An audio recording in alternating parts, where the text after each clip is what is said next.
Danas manje više svako od nas ima u ruci pametni telefon. Sjajno zvuči, imate kameru, fotoaparat, računar, ličnog asistenta i sve informacije na dohvat ruke. Tako reći Google u džepu. Ipak često ne razmišljamo dovoljno o tome šta sve odajemo od ličnih podataka i informacija i koliko smo zapravo zaštićeni na svetskoj kompjuterskoj mreži. Zato je sa mnom ovog jutra Marko Mudrinić, novinar portala Netokracija, da zajedno prodiskutujemo o ovoj temi. Marko, dobro jutro, dobrodošao. Hvala, Miloše. Kod vas na sajtu je nedavno objavljen jedan tekst, pisao ga je internet analitičar i, da kažem, digitalni ekspert, naš prijatelj Ivan Minić, koji je napisao jednu, da kažem, recenziju, odnosno jedan mali komentar na Google Photos, odnosno servis koji je Google najavio kao nešto super. Evo, sad vi možete sve vaše fotografije da uploadujete negde tamo kod nas na cloud, mi ćemo to da čuvamo, nema potrebe da opterećujete svoj storage. Međutim, malo ko kod nas, kao što inače ne čitamo uputstva, ne idemo redovno kod lekara i tako dalje, ne čitate uslove korišćenja. Šta su zapravo ti uslovi korišćenja doneli i ko se pobunio? Takozvani fini print. Fini print, pa da. Tako je. Uslovi korišćenja zapravo doneli su ono što Google radi već dugi niz godina. U pitanju je znači besplatan servis koji korisnicima širom sveta omogućava, kao što si rekao, besplatno skladištenje podataka, ali i upotrebu istih tih podataka, da ne kažem fotografije, od strane velike kompanije, to je Google, koji ih i prikuplja, jel da? Dakle, ovo ti je zanimljivo, ovo će nam trebati da ilustrujemo nešto što ima veze sa tvojim okruženjem. Mi znamo da svako ko ima Android telefon je negde praćen. Postoji operacija koja može da se napravi, da vidimo gde smo sve bili u proteklom periodu. Dakle, Google-u nekad nešto treba kao reference. I šta se onda zapravo desilo? Zapravo ne bih rekao nekada, nego gotovo stalno. Uvek. Da, u pitanju je jedan trend koji se zapravo zove Big Data, znači prikupljanje ogromne količine podataka koji se dalje analiziraju u bilo koje svrhe, uglavnom su to marketinške svrhe, ali ovdje bitno je jako da zapravo istaknemo da jeste Google nama korisnicima, pa čak i neke druge kompanije zapravo daju na korišćenje izvanredne alate, izvanredne servise, potpuno besplatno. Mi korisnici smo znači uglavnom ti koji ne čitamo taj fini print, koji prihvatamo uslove, u pitanju su naravno ogromni dokumenti, scrollujemo na dno i kliknemo I agree, tako je.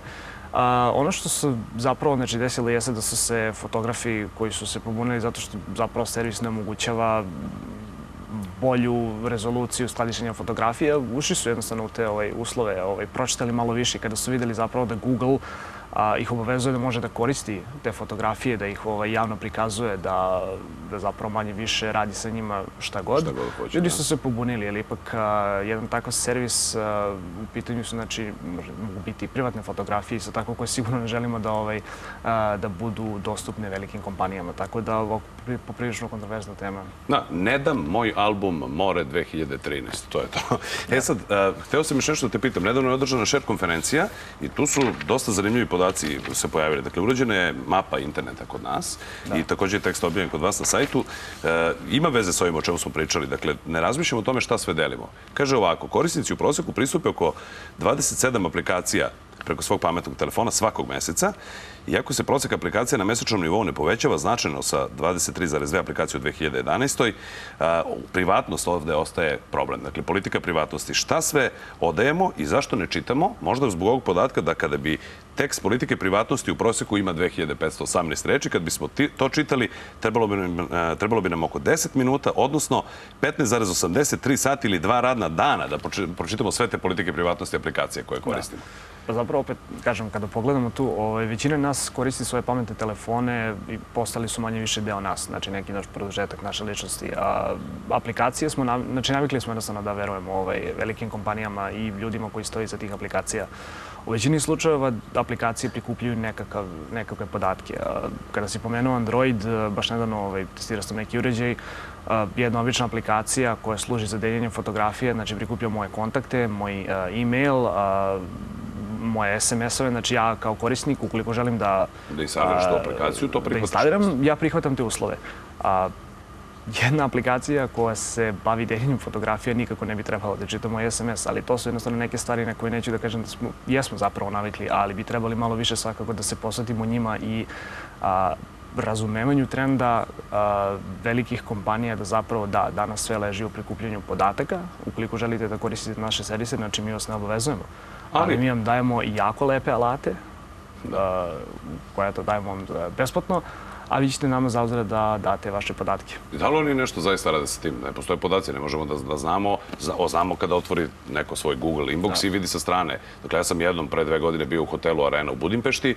Poslovno, meni izlazi redovno kako otvorim nešto, a što ne bi opet otišao u ovaj hotel. Dakle, to se koristi za napredno marketiranje. Da, kao što sam malo pre pomenuo, znači uglavnom se takvi servisi, opet putem kolačića i nekih drugih alata, koriste zapravo za plasirani marketing, da tako kažem, znači kontekstualno oglašavanje.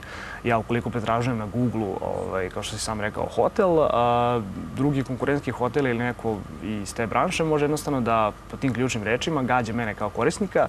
Google, naravno, kao veliki servis prati moje ponašanje, Facebook isto tako i ono što je jako bitno istaći, što ljudi ne znaju, Facebook, znači, kada sam prihvatio sve uslove korišćenja, čak i kada nisam na njemu, on prati u pozadini moje kretanje na internetu.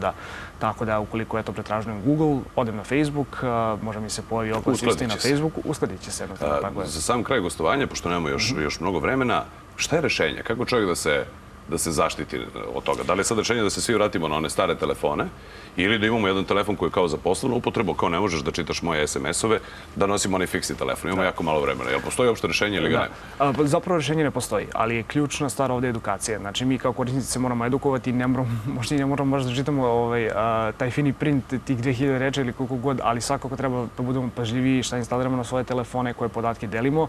Što je najbitnije, ukoliko ne želimo da neki podatak bude online, možda ne bismo trebali ni da ga kreiramo, znači neka fotografija, neki video. Odlično. Marko, hvala ti na tvom vremenu. Hvala tebi, Miloše. Hvala.